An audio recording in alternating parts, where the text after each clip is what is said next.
Bueno, mi pasión por la fotografía se despertó desde muy joven. Podría decir que era adolescente y quería hacer algo artístico y algo fotográfico. Era muy inquieto porque de pronto todo el día lo ocupaba, desde madrugar temprano a hacer ejercicio, después clases de inglés, luego clases de mecanografía, luego clases de fotografía y luego iba al colegio a estudiar en la tarde.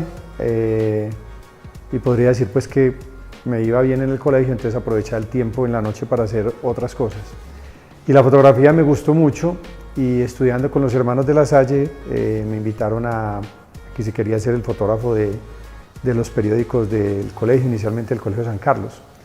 Así que mi mamá, en un gran esfuerzo, porque en ese tiempo pues no estaban las cosas fáciles, me compró una cámara, una Canon AE1, que después se convirtió en una Canon AE1 Pro Grande. De pronto, para los que conocen la historia de la fotografía, fue de las primeras cámaras importantes de Canon en los años 80, y con eso empecé a tomar fotos. Empecé a tomar fotos para un colegio en Medellín, que es el Colegio San Carlos, y era muy apasionante porque hacíamos, digamos, el periódico del colegio y de los hermanos de La Salle. Digamos que cuando me dediqué a la fotografía inicialmente, pues era porque quería hacer como un proyecto personal y fotográfico y hacer empresa y construir empresa, pero yo creo que el momento más importante, ya vinculado como empleado haciendo la práctica en ISA, una empresa muy importante del sector eléctrico, como asistente de comunicaciones, me enviaron a varias misiones a hacer fotos, digamos que porque yo era el que le gustaba la fotografía, venía de estudiar comunicación social en Bolivariana y estuve en Arauca. En Arauca llegué como misión a hacer fotografías de unas líneas de conexión eléctrica y estando allí, en Saravena específicamente, me mandaron a llamar de la alcaldía.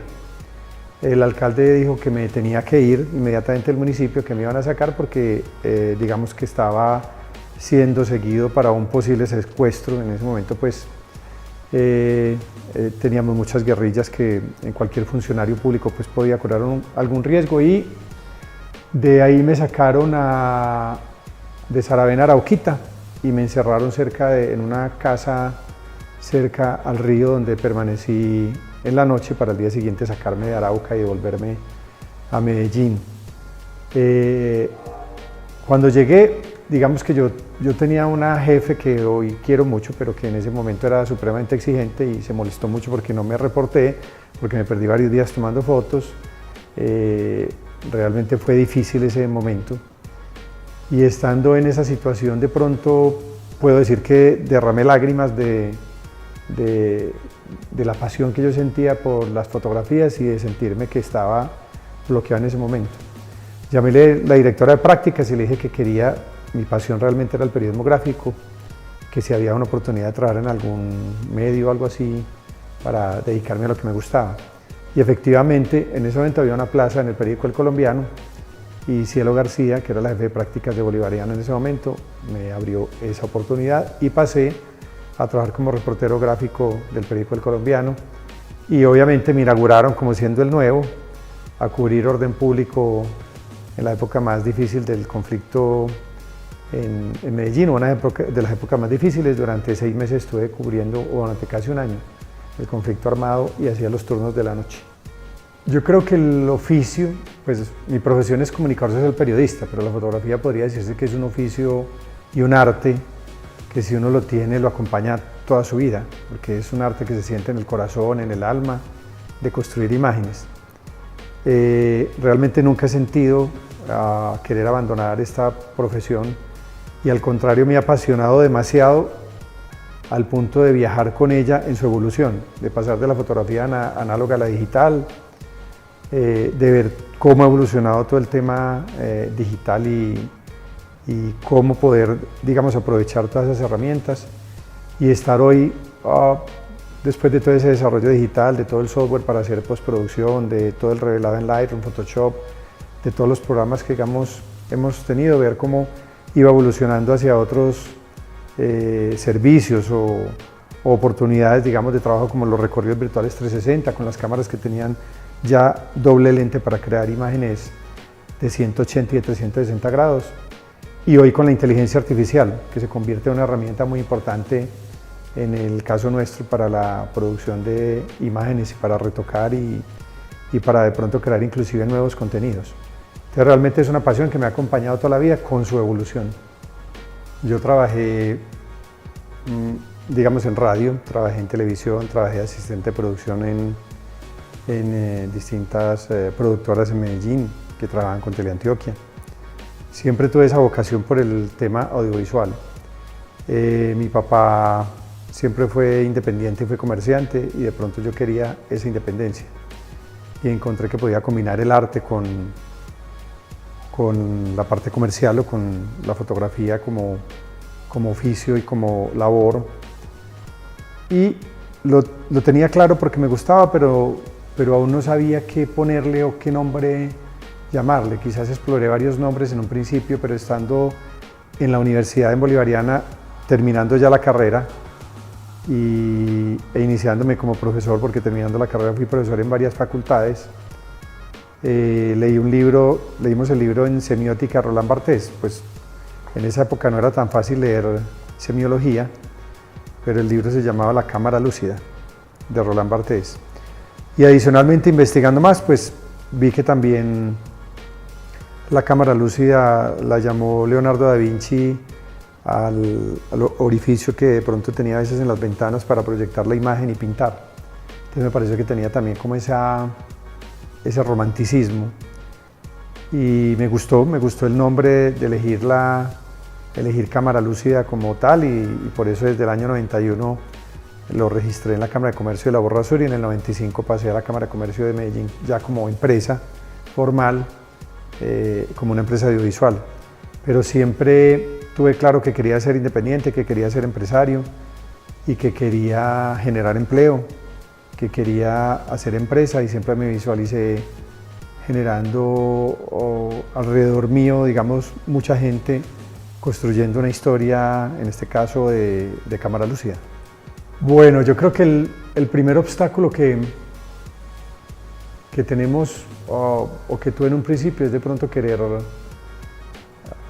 no sé si la palabra es decir que querer sabérsela todas, pues por decir algo solamente por tener la cámara. Realmente el conocimiento siempre es importante, y de pronto en un inicio recibíamos la cámara, la mirábamos, ya conocíamos los diafragmas, las velocidades, empezar a trabajar y ya, pero faltaba profundizar mucho más en el conocimiento de la iluminación, en el conocimiento de los encuadres, de cómo hacer buenas imágenes para revistas y para publicaciones. Entonces adquirir todo ese conocimiento, que en ese caso pues habían libros teóricos, pero quizás la experiencia hacía falta. Fue un proceso, digamos, un poco más lento. Inclusive compartimos espacio con un fotógrafo que le decían Mosco, que era muy importante en su época, era el que retrataba a todas las modelos famosas y trabajaba para todas las revistas, y ahí tuvimos muchos aprendizajes. Pero yo siento que, como era comunicador social, adquirir todas las herramientas de fotografía, sumarlas, entenderlas, aprenderlas, fue, digamos, un proceso un poco más lento. Y especialmente porque me dediqué de lleno al periodismo gráfico. Y cuando arranqué con el periodismo gráfico, de pronto se me hizo muy difícil el hecho de cubrir tantos hechos violentos. Yo sé que muchos de mis colegas muy famosos, como Jesús Abad Colorado, que compartimos, digamos, trabajo en el colombiano, pues logró hacer un trabajo muy bello acerca del conflicto armado en Colombia. Pero digamos que yo no tenía ese feeling con la violencia, entonces me costó un poco asimilarlo, entenderlo, cubrir, por ejemplo, las bombas, y la bomba de la Macarena o la bomba del Parque Lleras. Me generaba como esa dualidad. Por decir algo, estábamos en un desfile de Señorita Antioquia en la calle 9 abajo del Poblado, cuando explotó la bomba del Parque Lleras, y yo de pronto logré fue el primero en asomarme y vi el hongo que se generaba, y simplemente cogí mi equipo y salí corriendo. Entonces llegar allá a cubrirlo, con esa adrenalina que se le genera a un reportero gráfico de cubrir un hecho que era un hecho no solo violento, sino que afectaba a muchas personas que estaban ahí. Casi que la cámara se convertía en algo que lo separaba uno de la realidad y del dolor y del miedo y del temor y de la angustia, y eso le generaba también a las personas cierto rechazo. Inclusive tuve que estar protegido por la policía para poder cubrir esa situación. Pero de pronto eso, quizás podría decir que eso me costó, ¿no? Como hacerlo, manejar esa adrenalina. Entonces eran dos temas: uno, pues tener que cubrir hechos violentos tan fuertes, y simultáneamente pensar que tenía que prepararme para hacer empresa y para poder lograr el éxito que quería hacer, aprendiendo todas las herramientas que podría tener en fotografía, sobre todo con el tema de la iluminación, del estudio, de lo que podíamos construir. Habían estudios con fotógrafos, digamos, muy famosos, como en su momento lo hubo en los años 80, pues como un Andrés Sierra. Esteban Escobar fue un poco posterior, que tenían estudios y eran fotógrafos que ya tenían una fama en fotografía, especialmente de moda, en retratos, en fotografía de estudio, en fotografía de campañas,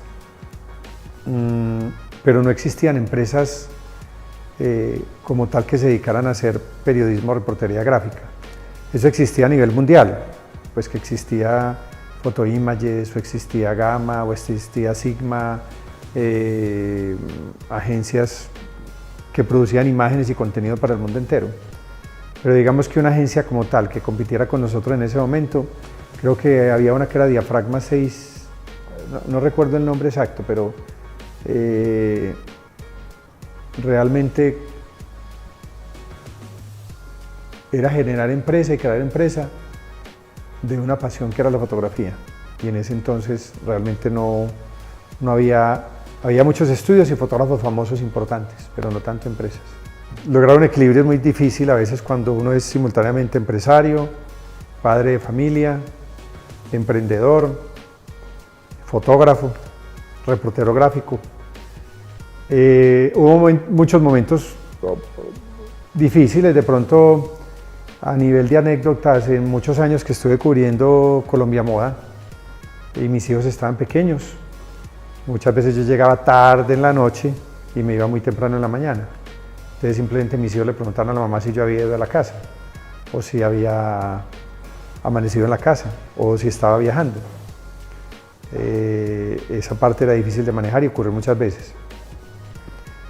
Digamos que la época más difícil en esa combinación de roles se dio cuando empecé a cubrir las pasarelas internacionales. En el año 2005, hasta pandemia, que hacía el Pret-a-Porter. El Pret-a-Porter son los desfiles que son en Nueva York, Londres, Milán y París.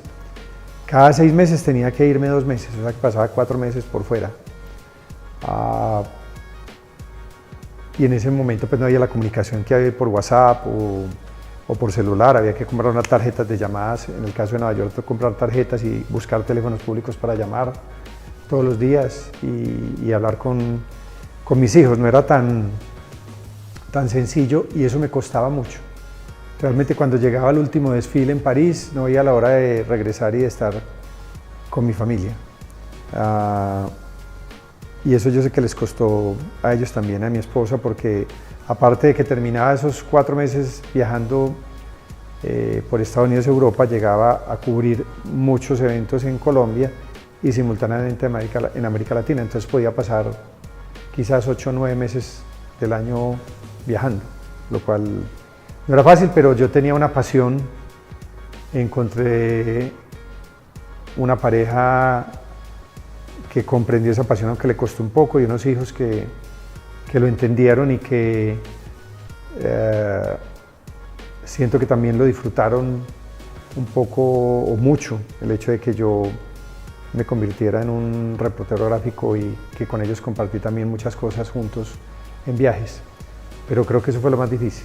Siempre hay proyectos importantes en los cuales uno siente que se destaca. Digamos que a nivel internacional, lo más importante que he hecho es trabajar para una compañía italiana que es Showbiz de Milán, haciendo los desfiles internacionales, las pasarelas, porque realmente son muchas anécdotas, muchas experiencias, muchos profesionales fotógrafos de todo el mundo, porque uno llega a integrarse a un equipo internacional.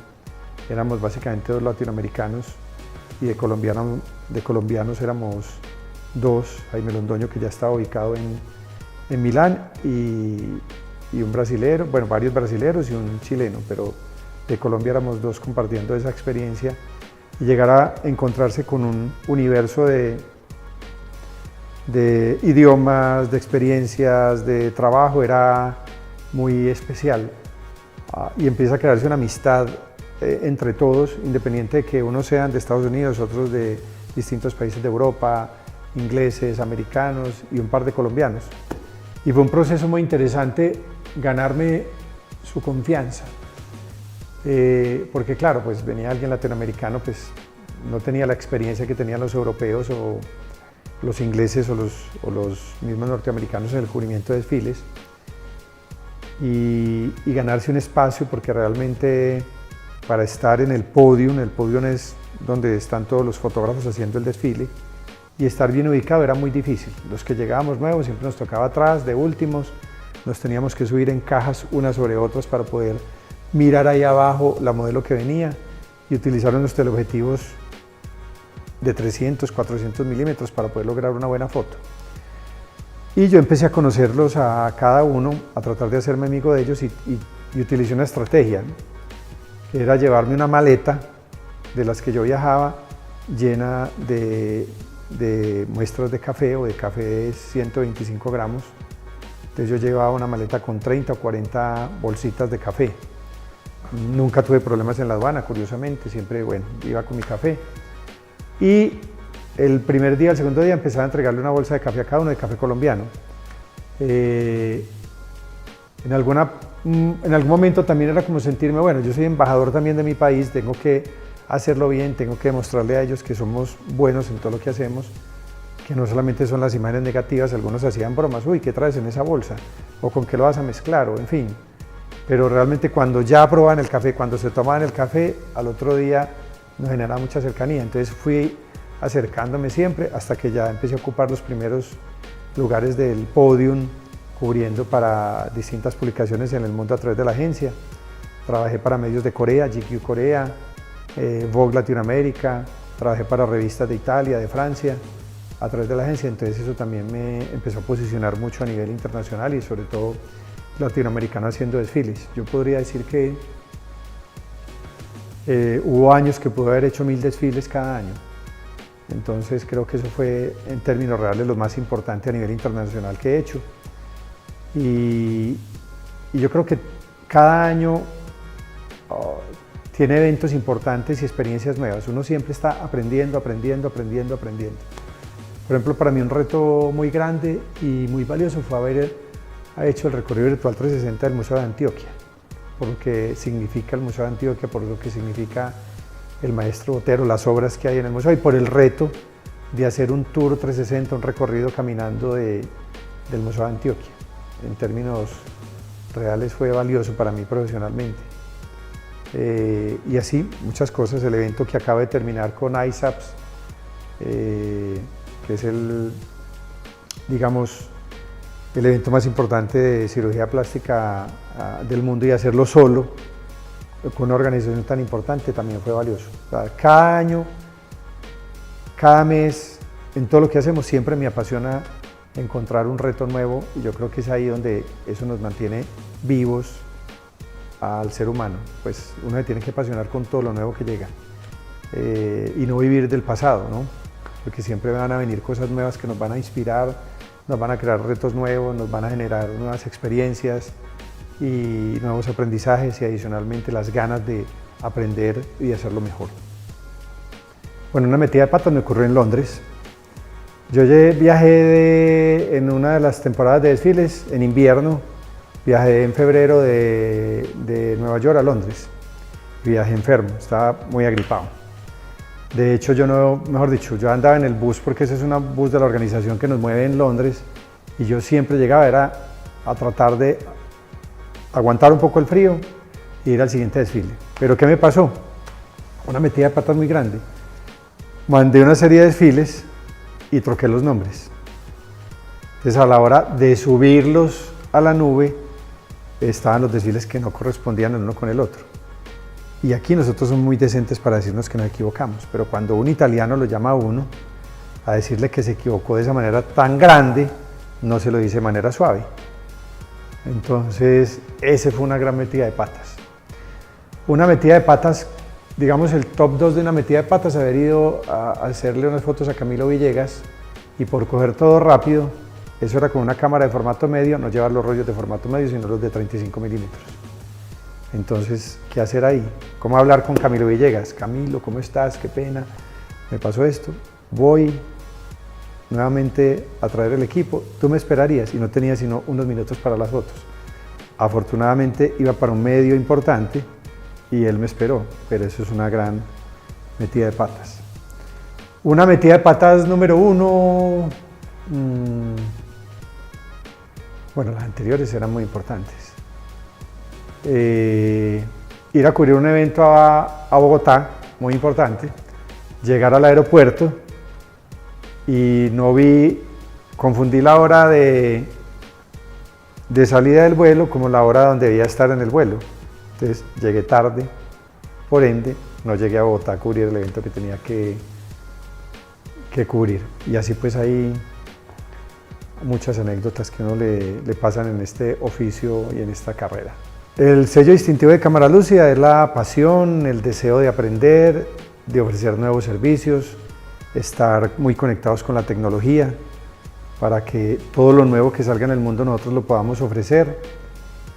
Así no lo produzcamos nosotros directamente, sino en alianzas con compañías internacionales. Obviamente uno quisiera estar lleno de todos los equipos más modernos del mundo, pero digamos con toda la obsolescencia y todo lo que va cambiando, pues nos vamos teniendo aliados para crear esa construcción visual entre todos. Pero sí, el sello de Cámara Lúcida es buscar siempre lo nuevo, empoderarse con lo nuevo, con la tecnología, prestar el mejor servicio posible y ser siempre un aliado del cliente o de quien llega aquí para construir juntos una historia de su marca o de su evento. Este es un trabajo donde uno puede estar toda la vida tomando fotografías, pero yo sé que vienen nuevas generaciones y generaciones muy conectadas con el tema audiovisual y eso es muy importante, con otras miradas, y yo creo que uno tiene que irle dando espacio también a esas nuevas generaciones con otras miradas y ser más un maestro de lo que ha vivido y estas experiencias. ¿Qué viene para mí? Me gustaría enseñar, me gustaría contar lo que he aprendido, me gustaría también seguir haciendo fotografías de algunos eventos que me apasionan y me siguen gustando, como los desfiles. Me gustaría seguir siendo un consejero del equipo de trabajo. Cámara Lúcida seguirá evolucionando, Cámara Lúcida seguirá evolucionando permanentemente mientras esté conectada con los cambios del mundo, con la tecnología, con los avances, con la transformación, con la inteligencia artificial. Yo creo que eso es lo que tenemos que estar todos aceptando, lo que viene, para asumirlo como una oportunidad de mejora, como una oportunidad de prestar mejores servicios, como una oportunidad para dar lo mejor de uno a los demás. Y uno no puede estar ajeno a eso. Mi relación con los clientes, por lo general, es muy cercana, porque ellos sienten que la pasión que hay por el oficio, por el trabajo, por la fotografía y por servir, y eso les gusta, a tal punto que a veces nos perdonan cuando podemos equivocarnos. Esa relación tiene que ser de mucho respeto, siempre, de escuchar las necesidades del cliente, lo que él quiere, lo que necesita, lo que desea, y de tener todas las herramientas posibles para darle esa solución y que él tenga, digamos, en el producto final recibido lo que él soñaba o lo que quería, para que pueda proyectar su imagen hoy en día en sus redes sociales o en sus públicos, en sus clientes, de la forma como lo soñaba. Bueno, quiero invitarlos a que sigan este video podcast. Estamos creando este video podcast para compartir nuestras experiencias de todos estos años y también para mirar hacia el futuro, para tener invitados que compartan también lo que vienen haciendo en el mundo audiovisual, en el video, la fotografía, el dron, el 360, la inteligencia artificial, para que juntos sigamos escuchando todas las historias alrededor de este fascinante mundo de la imagen, que prácticamente es lo que hoy todos estamos recibiendo todo el tiempo, miles y millones de imágenes. ¿Cómo hacer que alguna de esas imágenes nos llame la atención, nos atraiga? Esa es una diferencia importante y es lo que queremos contarle aquí en este video podcast que estamos creando para ustedes en Cámara Lucida. Porque nosotros somos Ideas en Movimiento.